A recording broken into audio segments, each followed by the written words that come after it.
Once upon a time, in a quiet little town, lived a boy named Adam. Adam loved to play, run, jump, and dream, but he didn't like reading or learning letters. Why do I need to learn letters?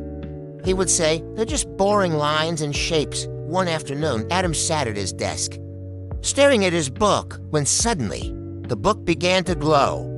Bright, golden light filled the room, and before he could say anything, Adam was pulled inside.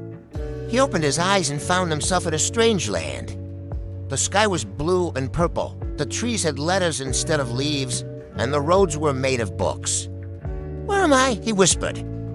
Just then, a tiny voice shouted, "Hey, you!" Human boy Adam turned and saw a talking letter. It was the letter M. "My name is Mimo." Something terrible is happening in the kingdom of letters. Adam was confused.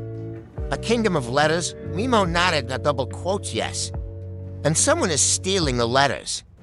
If they all disappear, the world will forget how to read, and everything will fall apart. Adam blinked. "But I don't even like letters." Mimo frowned. "Then maybe this is the perfect mission for you." Together, they ran through the city of words, where buildings were made of sentences and clouds shaped like question marks floated above. Everywhere, letters were panicking. The king, a big glowing letter named King Alf, explained that an evil creature named Zuzu was stealing letters one by one and hiding them across the kingdom. Without the full alphabet, words couldn't be formed. Books vanished. Names disappeared. Even the animals stopped talking. "Please," King Alf said, "help us find the missing letters." Adam looked around and nodded slowly. "Okay, I'll try." So the journey began. First, they traveled to the Sea of Silence, where the letter S was hidden deep underwater. But the sea had no sounds, no waves, no splashes, nothing. Adam had to learn how to listen with his heart and stay calm, even when everything felt quiet and strange.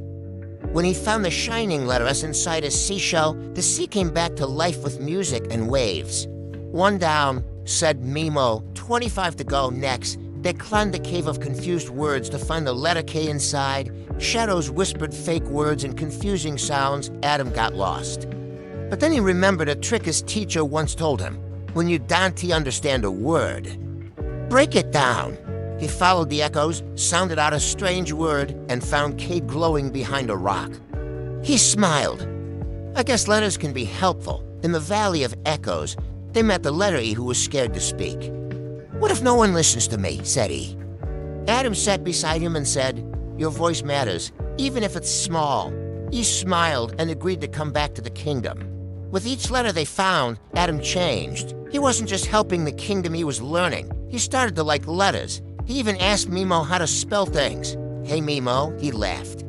"How do you spell adventure?" Then came the hardest part. They reached the Shadow Tower. Zuzu's hideout. Zuzu was a dark figure made of scribbles and angry words. She laughed when she saw Adam. "You, a boy who doesn't even like reading? You think you can stop me?" Adam stood tall. "I used to hate letters, but now I know they're powerful. They help us speak. Dream, imagine, and they bring people together."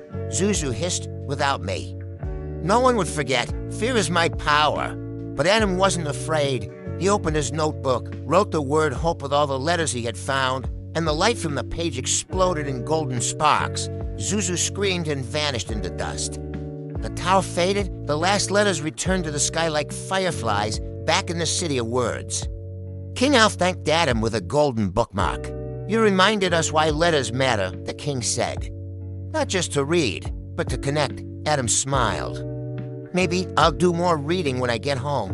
And with that, the book glowed again, and Adam woke up in his room, his notebook open, and the word hope still glowing on the page.